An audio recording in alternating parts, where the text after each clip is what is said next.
morning, students. We will continue with Geography, Chapter 2, Physical Features of India. In the previous class, we studied tectonic plates, plates movements, and how Himalayas are formed. So today we will study major physiographic divisions of India. Physical features of India can be grouped under different physiographic divisions, that is the Himalayan mountains, the northern plains, the peninsular plateau, the Indian desert, the coastal plains, and the islands. I'll show it with the help of the map. This region is called as the northern mountains. This region that is light green denotes northern plains. This orange color, which is half, it is covering the southern part, that is called as the peninsular plateau. This region which is near to the coast, that is called as the coastal plains, and this group of island is here. So this is Lakshadweep Island and this is Andaman Islands. So let's move with the first physiographic division, that is the Himalayan mountains. The Himalayas are young fold mountains which are the loftiest and one of the most rugged mountain barrier of the world. Here rugged means rough and strong. The Himalayas are 2400 kilometer long. That means it is how much meter long? It is 2400 kilometer long and 400 kilometer to 150 kilometer wide. That means this much long, 2400 kilometer long, and the width, that is this width, is from 400 kilometer to 150 kilometer wide, and it's moved from Jammu and Kashmir to Arunachal Pradesh. That is from Jammu and Kashmir to Arunachal Pradesh. So this northern, or you can say the Himalayan mountains. The Himalayas have three parallel ranges. That is, Himalayas are divided into three parallel ranges. That is the Great or Inner Himalayas, which is also called as the Himadri, and it is the highest mountain with an average height of 6000 meter.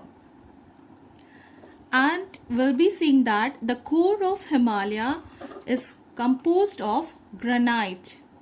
So it is seen that the Himalayas are being divided into three parallel ranges, that is Greater or Inner Himalaya, which is called as Himadri, the Middle or Lesser Himalaya, which is called as Himachal, and the third is the Outer Himalayas or Shivaliks. These are the three parallel ranges of Himalaya. So moving to the second division, that is Middle or Lesser Himalaya, which is called as Himachal. The altitude, that means the height, varies from 3700 to 4500 meter, and we have seen in this ranges which are more prominent, or you can say we have found, that is Pir Panjal range, Dauladhar and Mahabharat. And this layer, or you can say this Himalaya, is highly composed or compressed of altered rocks. Moving to the third parallel range, that is Outer Himalaya or Shivalik. It is the most outermost layer of the Himalaya with the range or height of 900 to 1100 meter, and they are composed of unsediment rocks which are being brought by the rivers. So we can say that the Himalayas are being divided into three parallel ranges. That is the Greater Himalaya. Can you see here? Here it is the Greater Himalaya. Then the Lesser Himalaya. Lesser Himalaya up to here. Then you have the Outer Himalaya, that is the Shivaliks. Have you understood? The Himalayan ranges are divided into three parallel ranges. The Greater Himalaya, which we call as Himadri. Lesser Himalaya or Middle Himalaya, that we call as Himachal. The third is the Outer Himalaya, which we call it as a Shivalik. Can you see this? So this is about the three parallel ranges of Himalayas. Now moving to other things, the longitudinal valley lying between the Lesser Himalaya and Shivaliks are called dunes. That means in the middle of the Himalaya, that is Middle Himalaya or Himachal, and the Outer Himalaya lies the dunes. That means that is a longitudinal valley which is being formed, and that is called as dune, which are very familiar hill station like Dehradun, then Kotli Dune and Patli Dune. These are the important dunes of India.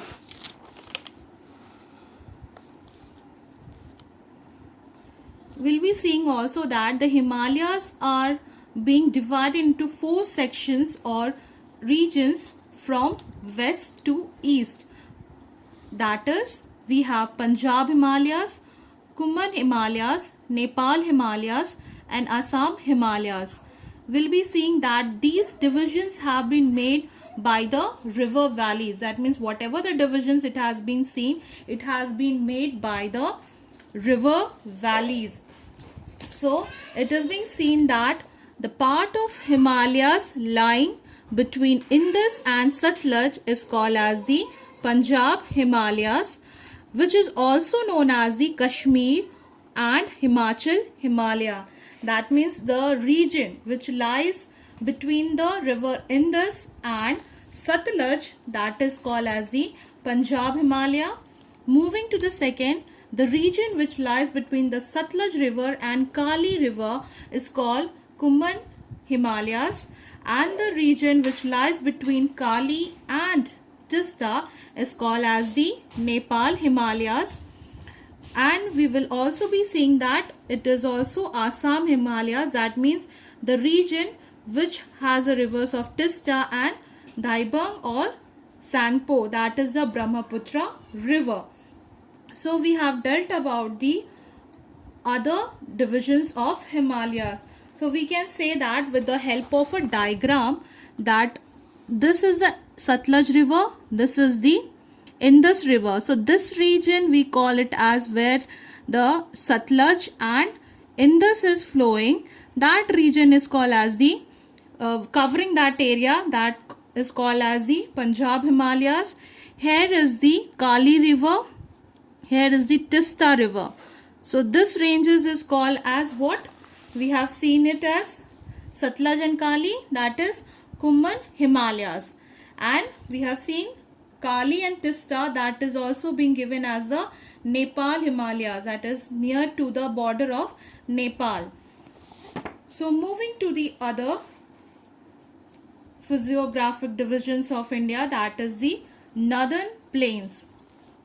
It is formed by the interplay of the major river system, that is the Indus, the Ganga and the Brahmaputra. That means the northern plains are being formed by the three major rivers, that is Indus, Ganga and Brahmaputra. The northern plains spread over an area of 7 lakh square kilometer, and it is 240 kilometer long and 240 kilometer to 320 kilometer broad.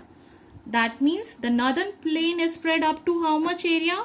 7 lakh square kilometer, and it is 240 kilometer long. That means that much long it is, and it has a variation or a broadness or width that is 240 kilometer to 320 kilometer broad.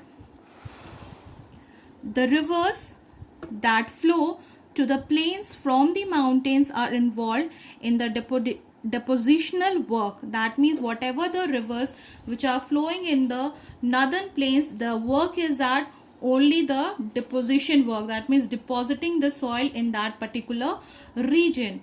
And we are well familiar that northern plains are very good fertile for agriculture because we get the good fertile soil in that region. And we will also further see that difference in the relief causes the northern plain to have 4 regions. That means according to the relief, that is the mountain areas, or you can say the climate or vegetation, we have different divisions or regions which have been made in the northern plain. We have the Bhangar, Tarai, then Bangar and Khadar. So Babar is what? Babar is, it lies at the foothills of Shivalik like a narrow belt which is 8 to 16 kilometer wide belt of pebbles. That means it is lies on the foothills of Shivaliks, and it is a narrow belt of pebbles of 8 to 16 kilometers. Tarai, we will be saying that it is lying next to Bhabar, that means below the Bhabar, Tarai is there, and it is a wet and marshy area with wildlife and forest. That is little bit marshy area and wet area is the Tarai region, and there we will be finding the wildlife and forest. Moving to the Bhangar. Bhangar is called as the older alluvium plains which rises above the level of the flood plains. That means Bhangar is also being found in the northern plains, and that is a older alluvial soil. We'll be seeing that in the older alluvial, this is very less fertile for agriculture. Another soil we'll be finding, that is Khadar, younger alluvial soil of the floodplain. So we will be also getting in the northern plain, that is Khadar, younger alluvium of the soil, and this Khadar is very good for agricultural work.